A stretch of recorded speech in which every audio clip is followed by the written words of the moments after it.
In the last part of 5.1, we want to take a look at using systems of linear equations to actually solve real-life problems. So here are our applications.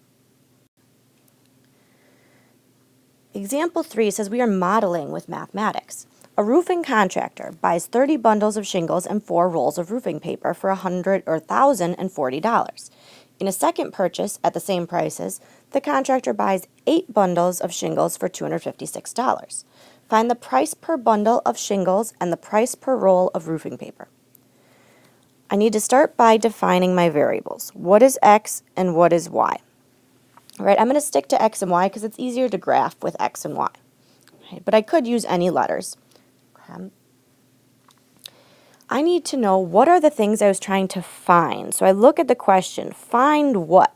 Well, the price per bundle of shingles is one of the things, and the price per roll of roofing paper is the other. So those are my two variables. So that's what I'm going to write for my x and my y. So we'll say let x equal the price per bundle of shingles and y equal the price per roll of roofing paper. My next step is to write my equations. Right, so I put the things that go with each x and y together to make a total. So the first equation gave me a total of $1,040 for a purchase. 30 bundles of shingles, right? So I need to take 30 times the price, so 30x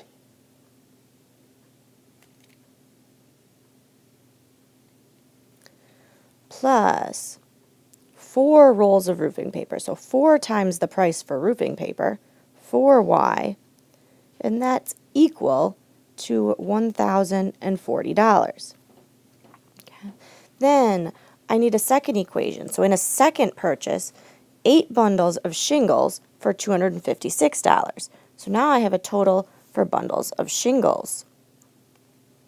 So this equation is only going to have x in it because he only purchased bundles of shingles this time. So I know that 8 bundles of shingles, 8 times the price per bundle, cost $256. My next job is to graph each of those equations. So I need to get y by itself in both cases. So in my first equation, if I get y by itself, 30x plus 4y equals 1,040. Right, subtract my 30x, gives me 4y is negative 30x plus 1,040, and divide by 4 to get that y equals, if I reduce that, I get negative 15 over 2 x and plus 260.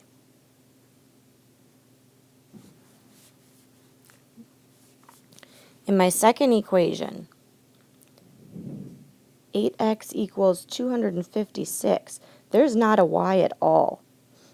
Right?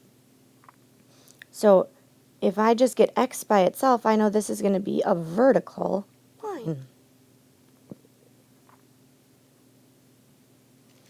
So these are the two lines that I need to graph. X equals 32 is a vertical line at 32. And y equals negative 15 halves x plus 260. So I'm going to go ahead and put those on my graph. Right, but before I do that, I want to make sure I label my graph. So I label my x and y axis, price of shingles and price of roofing paper. Hopefully you can write yours a little neater. Right? And I'm going to graph my first equation.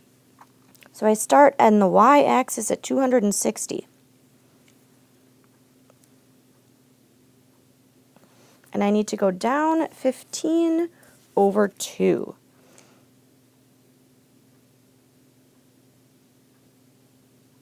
But my graph only goes to down 13.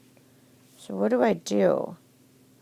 Well, 15 over 2 is really the same as negative 7.5. So I could go down 7.5 over 1. Right? Down 7.5 over 1.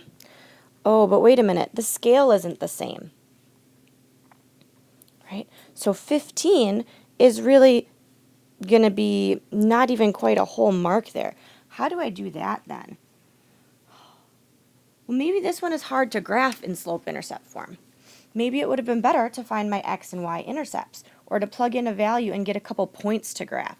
So I'm going to do that off on the side for a table, right? What if I put a few points on there? Right? So like if I plugged in 0, negative 15 halves times 0 is 0 plus 260 would be 260. What if I plug in, I don't know, we'll go with 8. Negative 15 halves times 8 plus 260 is 200. 16. Negative 15 halves times 16 plus 260 is 140. Right, or 24. If I plug in 24 for x, negative 15 halves times 24 plus 260 was 80. Or 32. Negative 15 halves times 32 plus 260 was 20. So if I plot those points on my graph, I had 0, 260, 8, 200, 16, 140,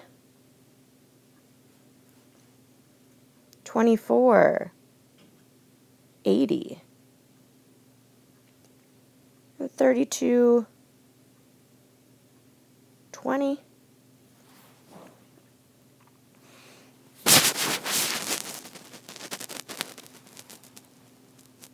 and I can connect those to make my line.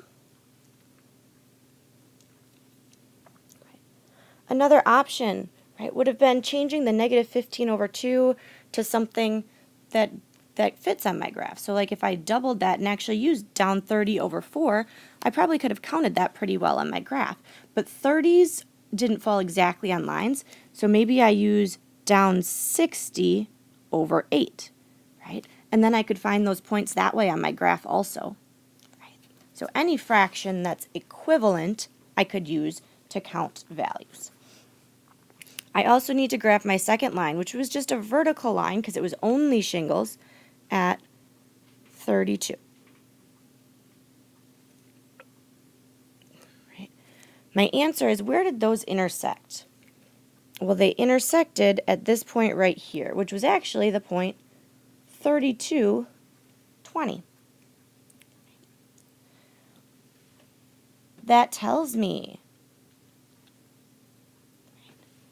that shingles cost $32 per bundle, and each roll of roofing paper is $20. So we can answer our question. So again, that final answer is that shingles cost $32 per bundle, and each roll of roofing paper is $20. So seeing if you could try the you try number 6. If you're stuck getting started, let's go ahead and start it together. So it says you have a total of 18 math and science exercises for homework. You have 6 more math exercises than science exercises. How many exercises do you have in each subject? So the question, how many in each subject, tells me that my x and y are my 2 different subjects. The number I have in math and the number I have in science. All right, go ahead and label my x and y axis right away. Number in math and number in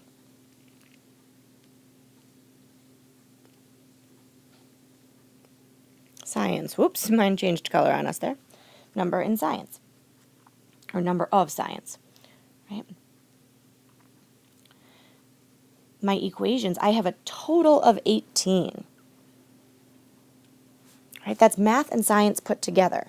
So my equation number 1 is going to be the math, which was x, and the science put together equals 18.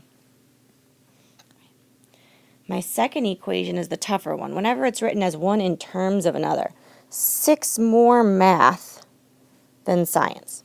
So what that really means is the number of math is the number of science plus 6.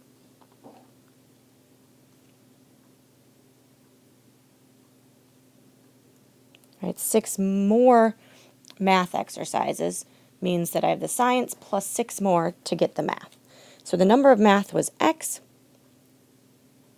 So I get x equals the number of science was y plus 6. If I have 6 more math than science.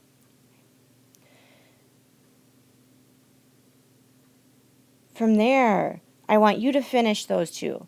Right? Solve by graphing, answer in a complete sentence. Right? And then go ahead and check this off with me before you start your homework problems. So before you start the practice problems on pages 5 and 6, right, I want you to come check this off with me, show me that you have that you tried done, and ask any questions you have yet.